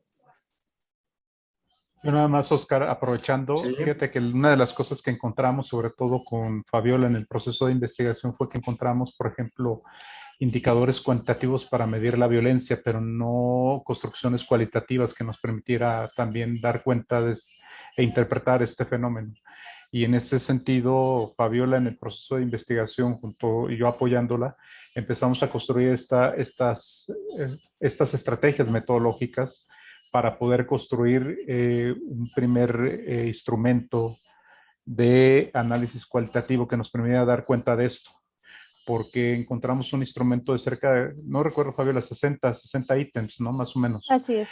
Y sí nos describía muchas cosas, pero no nos permitía interpretar qué había atrás. Entonces, Fabiola construyó este instrumento, lo validamos y a final de cuentas es parte de lo que estamos presentando aquí en esta mesa con los colegas. Excelente. Muchas gracias, Felipe. Sí, la verdad es que hacer hincapié también en el aporte metodológico de la propuesta y en el buen tratamiento también de los datos, tanto a nivel analítico como teórico. Es un trabajo muy bien construido, así que muchas gracias. Gracias. Bueno, si recuerden que también al final esperamos tener unos minutos para un debate integrado, si es que se da, ¿no es cierto?, el momento. Así que vamos a seguir avanzando por ahora en las presentaciones. Bien, por lo tanto, ahora la presentación que viene se denomina Jóvenes Soachunos más allá de la estigmatización territorial y sectorial, de Felipe Andrés Bienán Romero, ahí me perdonan por la pronunciación del apellido, de la Universidad de Santo Tomás, y Diego Alejandro Rodríguez Sanabria, de la Fundación Tiempo de Juego. Así es que, ¿están ahí listos Andrés y Diego? Buenas noches, Oscar. Sí, acá estamos. Muchas gracias. Muy bien, adelante entonces. Disponen, recuerden, de 15 minutos. Yo les aviso cuando queden 3 para que puedan ir redondeando las ideas. Perfecto, gracias. Bueno, creo que ya se nos está compartiendo la pantalla. ¿Me confirman, por favor? Perfecto, Oscar. Muchas gracias. Muy Sí. buenas tardes y buenas noches a todos y a todas. Muchas gracias por el espacio. Muchas gracias por la invitación. Gracias por este panel. Me presento, mi nombre es Andrés Felipe Bienán Romero, yo soy estudiante de último semestre de la Facultad de Sociología de la Universidad Santo Tomás, junto con mi compañero Diego Alejandro Rodríguez. Él es director del área de gestión del conocimiento de la Fundación Tiempo de Juego de Bogotá, Colombia. Mi compañero en este momento no se encuentra con nosotros, pero pues la presentación y el punto de partida que nos trae hoy alrededor de esta temática de jóvenes o achunos más allá de la estigmatización territorial y sectorial está enmarcada en que yo comencé a trabajar con la fundación en el primer semestre de este año dentro de mis prácticas profesionales, y pues de allí emergió un proyecto que se estaba realizando con la contribución de cooperación internacional al interior de la fundación, pues de la que, como les comento, yo hacía parte como practicante profesional. Entonces, el proyecto que se comenzó a gestar, digamos que lo que nos reúne en el día de hoy es hablar sobre las juventudes, como bien lo señala la mesa, a partir de las representaciones, los imaginarios, las estigmatizaciones y demás. Y este proyecto queremos venir a contar acerca de él. Este proyecto se ancla precisamente por la temática sectorial y territorial de lo que sucede alrededor de los jóvenes en el municipio de Soacha, que es un municipio cercano a la ciudad de Bogotá. Entonces, el proyecto parte como una iniciativa de hacer un diagnóstico para la cooperación internacional, un diagnóstico muy corto. Era un proyecto que contaba con alrededor de 2 a 3 meses nomás, y era más, como les cuento, una parte diagnóstica para levantamiento de una información muy concreta de proyectos que se siguen dando dentro del territorio, pero este punto de partida lo anclamos con otros trabajos pasados que están propiamente a mi nombre. Vengo trabajando alrededor de unos años en políticas públicas de juventud y todo el tema sectorial de esta categoría. Entonces, Armando el Parche es un proceso investigativo en el que la Fundación Tiempo de Juego buscó contribuir a la ejecución del programa de jóvenes resilientes implementado por USAID y Activoca en Colombia. Y este proyecto tiene como pilar central es reunir las voces, los intereses, las acciones, las visiones y los proyectos de vida de los y las jóvenes de este municipio de Soacha, enfáticamente sobre una población de riesgo asociado a violencia y criminalidad. Entonces, vamos a comenzar a hablar de los objetivos y cómo la relación se va dando con lo que queremos hablar el día de hoy. Estos eran los 3 objetivos que para estos 2 o 3 meses tenía la implementación del proyecto del que les estamos hablando. Entonces, en un primer momento teníamos que el objetivo era identificar las experiencias de las y los jóvenes organizados o participantes de procesos organizativos dentro de este municipio, analizar las realidades de los y las jóvenes no organizados que participaron en los escenarios recreo-deportivos de la investigación Acción Lúdica, ya vamos a referirnos a eso, y conocer la situación de los jóvenes del municipio de Soacha, haciendo énfasis en las comunas 4 y 6, que son espacios territoriales precisamente relacionados con aquello que nombrábamos anteriormente de procedencias o estigmatizaciones por su proceder delictivo o criminal. Entonces, esos son los objetivos. Ahora, por los componentes de los que habla la fundación como tal, es una fundación que para los que no conocen acerca de ella, viene trabajando alrededor de algunas acciones deportivas para la transformación social alrededor de 12 o 15 años dentro del país, específicamente en este municipio, en algunas zonas al interior de la capital de Bogotá y otras partes de Colombia, pues tiene unos componentes sobre los cuales ha establecido su trabajo. Y para ello, para la implementación de este proyecto del que estamos haciendo referencia, partió una propuesta metodológica que se adaptó de la IAP, de la Investigación Acción Participativa, que la mayoría bien conocemos. Entonces lo que se hizo fue una adaptabilidad sobre los componentes de los que les hablo, que son los pilares de la fundación. Estos componentes son 3. La fundación habla principalmente de cómo el juego es una herramienta de transformación social, de la importancia de la promoción de capacidades y habilidades en niños, niñas, jóvenes y adolescentes, y la importancia de los procesos de agenciamiento de cambio social y liderazgo que ocurren al interior de las sociedades, en este caso del territorio de Soacha, de este municipio. Entonces, transversalizando estos componentes y los componentes de la IAP, se creó toda una construcción metodológica que se llevaría a cabo para la intervención de este proyecto, teniendo el pilar de que esta investigación acción lúdica tuviese como fundamentos principales cosas del deporte, componentes muy específicos de la fundación, pero también componentes de la investigación acción participativa, como lo son el conocimiento, la importancia del conocimiento para empoderar a las personas, la posibilidad de investigar, no solamente como lo referencia la conceptualización teórica de la IAP, que es donde nosotros como investigadores somos partícipes directos con las comunidades, que en este caso serían las población objetivo, sino que tenga una flexibilización de que en este caso el proyecto de investigación tuviese una flexibilización para poder investigar jugando a partir de acciones lúdicas, recreativas, adaptaciones de actividades de tiempo libre y obviamente sobre el enfoque para niños, niñas, jóvenes y adolescentes. También lo fundamental que fue construir el diálogo y las reflexiones permanentemente, si allá comenzamos a ligarlo con un poco de la trayectoria de cruzar lo sectorial y lo territorial y hablar de las juventudes, cómo pasar de un modelo, por ejemplo, si nos podemos centrar en un modelo de política pública que sucede de forma top-down, donde el joven es el beneficiario y simplemente se queda en el papel sobre esta forma. En este caso, lo que se quiere es que el joven se deje de tener esa visión como beneficiario y también pueda ser el participante, el constructor del proyecto y el evaluador del mismo. Entonces, como que esos eran los pilares sobre los cuales se centró la construcción de esta metodología.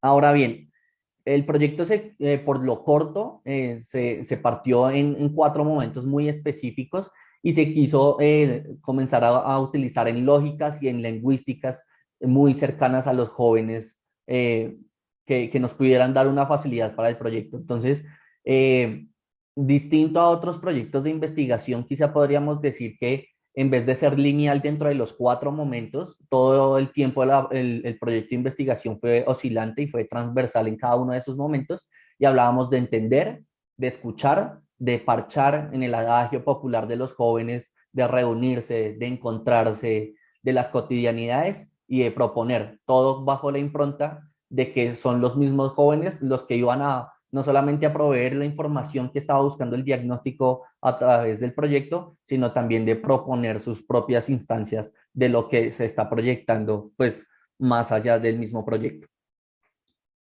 Acá tenemos algunos datos, hay muchos otros datos estadísticos quizá, pero este es un paneo muy general de los alcances que a pesar del poco tiempo se tuvieron mediante el proyecto. Entonces, durante la ejecución de esos 3 meses se pudo contar con 98 organizaciones juveniles distintas, no, organizaciones juveniles alrededor de lo étnico, de los enfoques diferenciales, organizaciones alrededor del deporte, organizaciones alrededor de temáticas medioambientales y pues lo más importante es como la multiplicidad y la diversidad de organizaciones y de jóvenes que, pues, con los que se contaron su voz para este proyecto.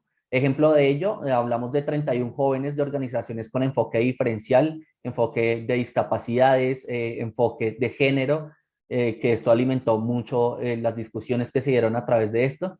Dentro de las mismas acciones que se quisieron poder aterrizar a contextos propios del territorio, también se proyectaron actividades muy específicas que nos pudieran llegar con una facilidad al territorio y a los jóvenes, y por eso dentro de las actividades específicas de levantamiento de información se pensaron en estrategias dinámicas como el poder llevar a cabo un campeonato de fútbol bajo la luna. Esto sucedía dentro del territorio en algunas noches mientras que se iba trabajando. De ahí sale el dato que contamos con 200 integrantes de equipos de futsal que participaron de este campeonato y se resultaron involucrando en algo mucho más grande como el proyecto, y otros escenarios a los que se puede referir, como lo fue un programa de radio que estuvo en simultáneo varias semanas durante los 3 meses que estuvimos en el proyecto y que alcanzó en transmisiones alrededor de 9.000 personas conectadas con las temáticas. Ahora bien, cuando nos referimos y vamos a ver los resultados mismos del proyecto, podríamos quedarnos en las estadísticas y en los datos que precisamente por ser un ejercicio diagnóstico para cooperación internacional podría arrojarnos la investigación. Recogimos datos alrededor de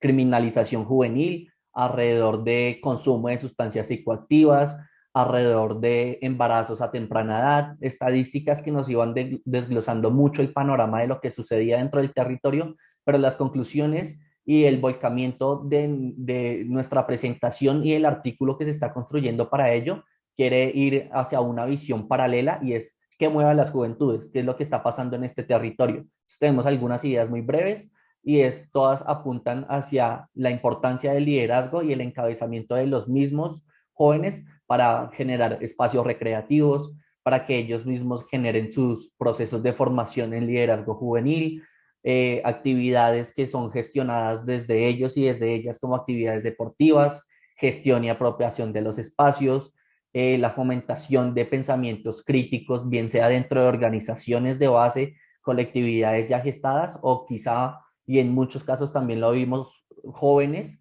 que no estaban organizados, que no hacían parte de ninguna organización, pero que se movían en pro de sus intereses. Entonces, creo que el punto en el que comenzamos a anclar la discusión entre lo que puede ser el diagnóstico de lo que encontramos, conocimos experiencialmente, y los tratamientos de la estigmatización de lo que sucede tanto territorialmente, que es un enfoque súper importante aquí por las condiciones contextuales del municipio de Soacha, como en lo sectorial que habla de los jóvenes, comenzamos a entrelazarlo en cuál es la importancia de poder hacer una aproximación con este tipo de proyectos para hablar sobre una categoría que está en disputa. Y eso lo vimos muy materializado a partir de lo que está haciendo en la actualidad la materialización de la política pública de juventud dentro del municipio.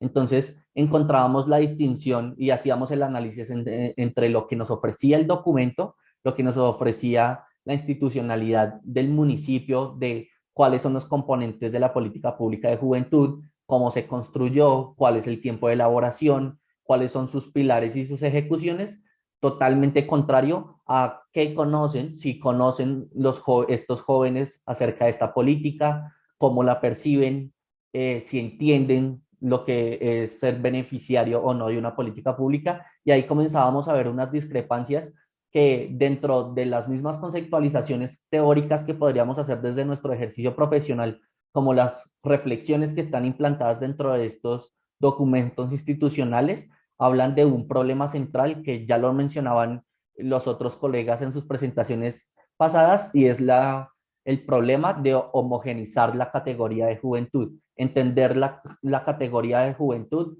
muchas veces bajo una dicotomía. El joven que es problematizador, el joven que está en una dinámica muy específica, el joven que es representación de criminalidad, de consumo de sustancias, de deserción escolar, o totalmente contrario a otros pensamientos conceptuales y teóricos que hablan de que el joven es la pisada en el acelerador para la transformación social, de que el joven es gestor y agenciamiento de cambio. Entonces comenzamos a ver unas como discrepancias conceptuales, y eso resulta siendo totalmente influenciable o un factor supremamente importante a la hora de construir las identidades y los funcionamientos dentro de lo que se entiende por la categoría de juventud.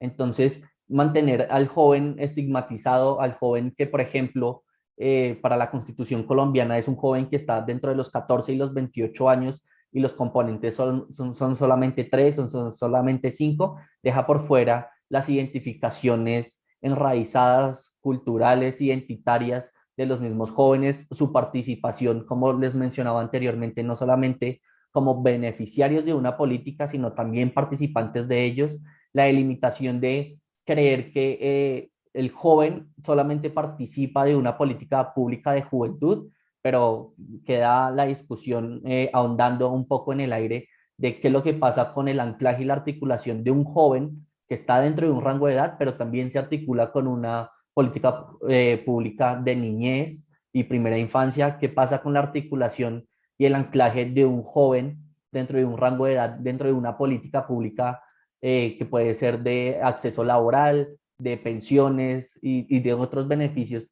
que comienzan a dilucidar el problema que existe sobre la categoría de juventud, cómo se conceptualiza, cómo se entiende y cómo se está haciendo uso de esa para plantear modelos que no están respondiendo realmente a las necesidades de esta categoría. Entonces, hacia eso apunta, hacia poder ver qué mueve hacia los jóvenes, de hacer unos diagnósticos realmente contextualizados hacia lo que está sucediendo, y pues más o menos de esto se trató el proyecto, que sigue en vigencia y sigue en sus otras etapas.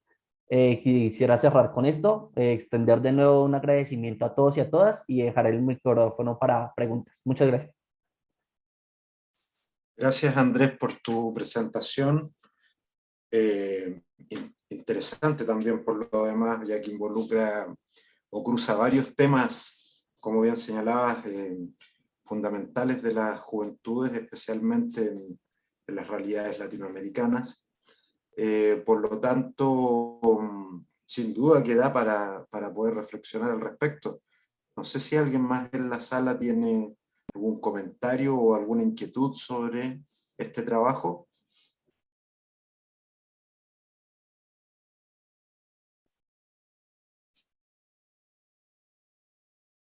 Ya sea por el chat o directamente.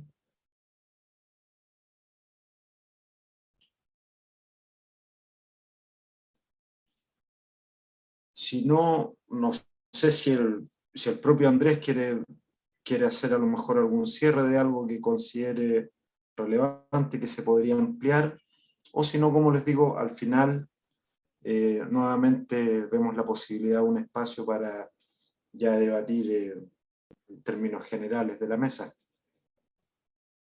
Sí, Oscar, quizá yo podría sumar cuestiones que obviamente por forma y por tiempo no no quedan muy explícitas. Entiendo que, digamos que el andamiaje de todo un proyecto sin la contextualización no puede quedar muy claro, pero también muy importante, y eso es una de las improntas que tiene el trabajo escrito dentro de su documento mucho más formal, y es el andamiaje conceptual y teórico desde el cual estamos haciendo el punto de partida para hablar, por un lado, imaginarios, de representaciones, pero también de estigmatización. Entonces, por situar y ejemplificar unos casos muy específicos, tenemos la partida sobre Duarte y sobre Krustov, donde la versión más radical de una perspectiva que pueda estigmatizar al joven está en lo peligroso y lo marginal. Esto lo vemos, no sé, tenemos a Bombillani en la marcha de la gorra en Argentina, en Córdoba, tenemos otros ejemplos dentro de la ciudad de Bogotá, aquí en Colombia, y tenemos otras muchas conceptualizaciones que también están alrededor de, por ejemplo, lo que dice Chávez, y es cómo el tratar de conceptualizar a una categoría solamente por una delimitación de un rango etario, que creo que en la mayoría de nuestros países latinoamericanos sucede en un lapso de dentro de 10, 15 años, entre los 14 y los 28 específicamente para Colombia, y es casi que nombrar como si fuera una etapa universal, una etapa donde se conoce que se necesita esto, estas son las soluciones y esto es lo que se tiene que hacer. Y es como si todas las juventudes, sin importar los transcurrires generacionales, necesitaran lo mismo y apuntaran hacia los mismos modelos, porque es algo homogenizante y ya se sabe para dónde va, sin tener en cuenta lo más importante, nos lo dice Ernesto Rodríguez, que creo que es un gran abanderado de esto de las juventudes, y son los ejercicios contextualizados. No es lo mismo yo estar haciendo esta presentación acerca de las identidades de los jóvenes en Soacha, un municipio cercano a Bogotá, allá hablarlo en la misma ciudad de Bogotá, porque el joven es totalmente distinto. Entonces, esas son cosas muy importantes y con eso cerraría. Gracias, Andrés. Sin duda que es relevante poder conceptualizar también, a veces no da el tiempo que uno quisiera, pero qué bueno que profundizaste un poco en eso. Así es que gracias nuevamente y vamos a dar paso a la última presentación de esta tarde-noche. Acá ya son las 20:30, prácticamente 20:25 en Chile.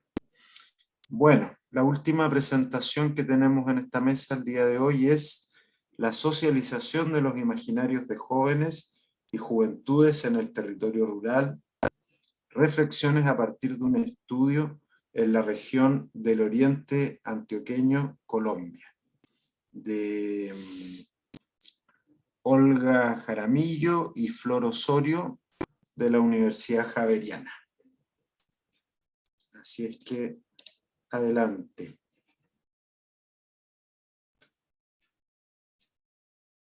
¿Sí? ¿Está por ahí Olga y Flor? O no sé quién va a presentar de las dos.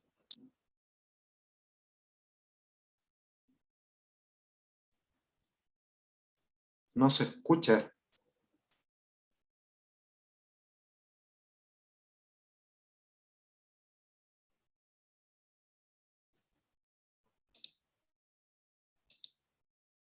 O no están.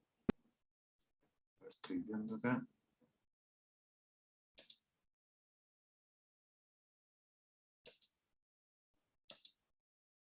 Ah, no, parece que no están en la sala. ¿Alguien me confirma? Creo que no, ¿no?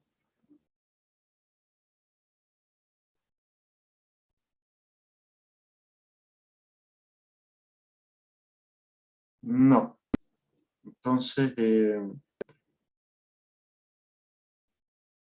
Felipe quería decir algo, ¿no?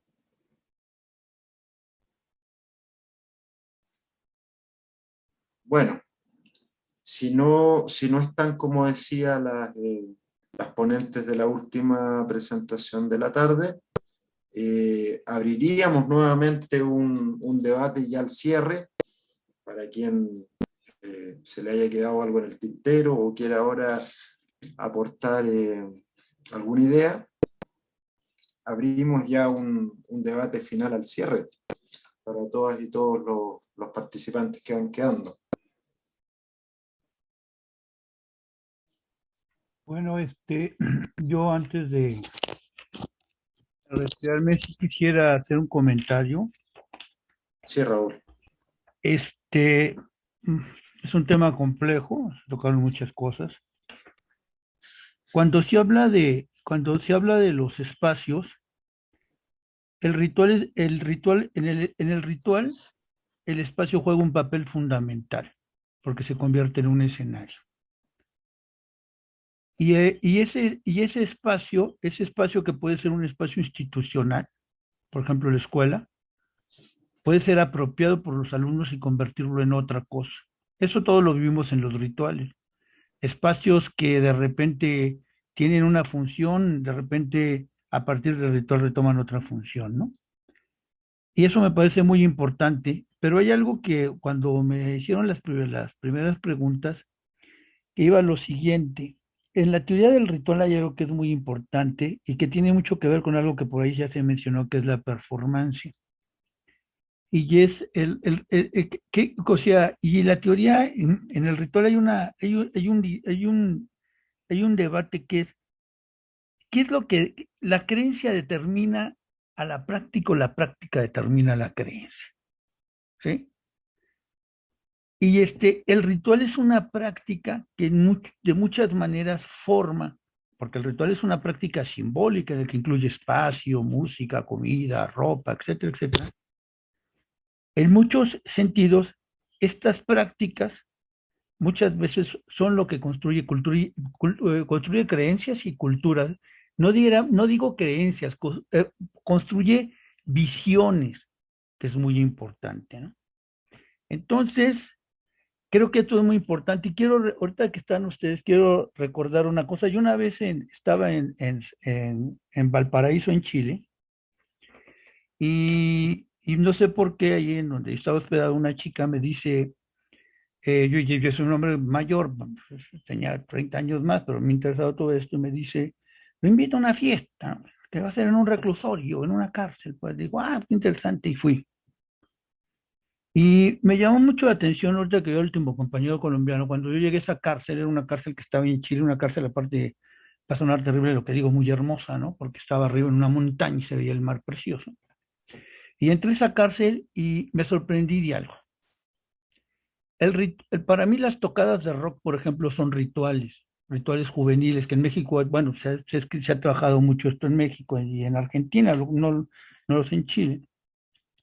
Y cuando entré a esa fiesta, pero en ese ritual, esa ceremonia, me llamó mucho la atención que de repente ese espacio carcelario se había convertido en absolutamente lo contrario, en un espacio de rebelión juvenil. Y los chicos, me acuerdo que estaban fumando marihuana por todos lados, arriba, me llamó mucho, y la música que tocaban, o sea, ¿cómo, cómo cómo los espacios de repente son transformados por los propios jóvenes? Afuera estaban los carabineros, me acuerdo, estaba totalmente muy vigilado afuera, pero adentro no. Entonces esto me llama mucho la atención, sobre todo por el compañero que habla del juego. Para mí el juego es ritual, ¿no? Para mí el juego tiene este componente de ritualidad muy importante y es cómo nos construimos simbólicamente y cómo nos pensamos, porque una cosa es lo que la gente dice y otra cosa es lo que la gente hace, ¿no? Y entonces en el ritual lo que importa es esta performance, lo que se hace. Y por ahí hicieron una pregunta que me llamó la atención que decía sobre las representaciones, dice, digamos, cuál es la representación social clave? Yo, por ejemplo, en el ritual siempre lo trabajaría como cuál es el símbolo dominante o cuál es la metáfora, ¿sí? La metáfora que estructura el ritual, que estructura lo simbólico que se construye, ¿no? Entonces, yo, por ejemplo, siempre he pensado que hay una metáfora raíz, algo que estructura esta idea general, esto que está ahí, que es lo simbólico, que jala significado, etcétera, etcétera. Yo lo tengo ahí creo que siempre son identitarias, ¿no? Ser esto y otro. Me parece interesante estas propuestas que se hacen, ¿no? Me da mucho la atención y concluyo, yo creo que que habría que seguir investigando estas partes de los jóvenes, son muy diversas, etcétera, etcétera. Y recuperé esta parte que había dicho cuando Feixas dice, las juventudes se construyen por un lado con el género, la clase, etcétera, etcétera, que es lo que yo veía como el estado del estudiante, pero por otro lado también con atributos ideológicos y simbólicos asignados por los propios jóvenes que construyen imágenes culturales, etcétera, etcétera, que es lo que yo llamaría el estado de la juventud y siempre en tensión. Y me llama la atención porque en las ponencias veo que esta tensión está permanentemente, ¿no? En los grupos. Entonces, fue lo que yo podría opinar y de lo que los estuve escuchando y agradecerles que me escucharan, ¿no? Gracias. Gracias, Raúl. Gracias, Raúl, por tu intervención. No sé si alguien más quiere intervenir. Si no, ya vamos a ir cerrando la mesa. ¿Algún otro comentario, inquietud, pregunta, idea?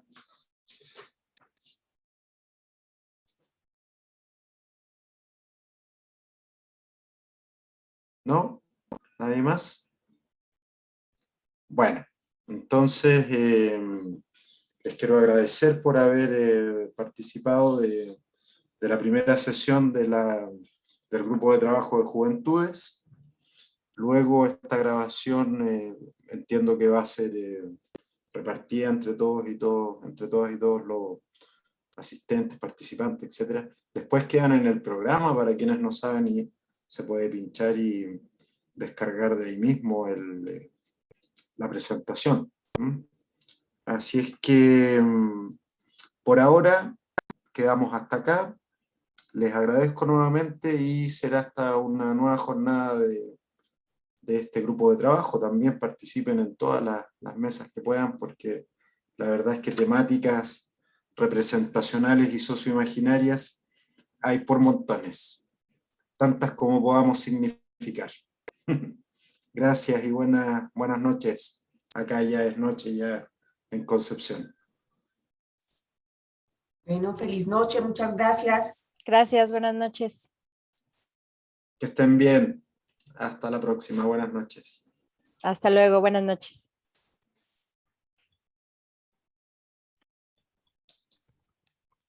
Hasta luego, buena noche.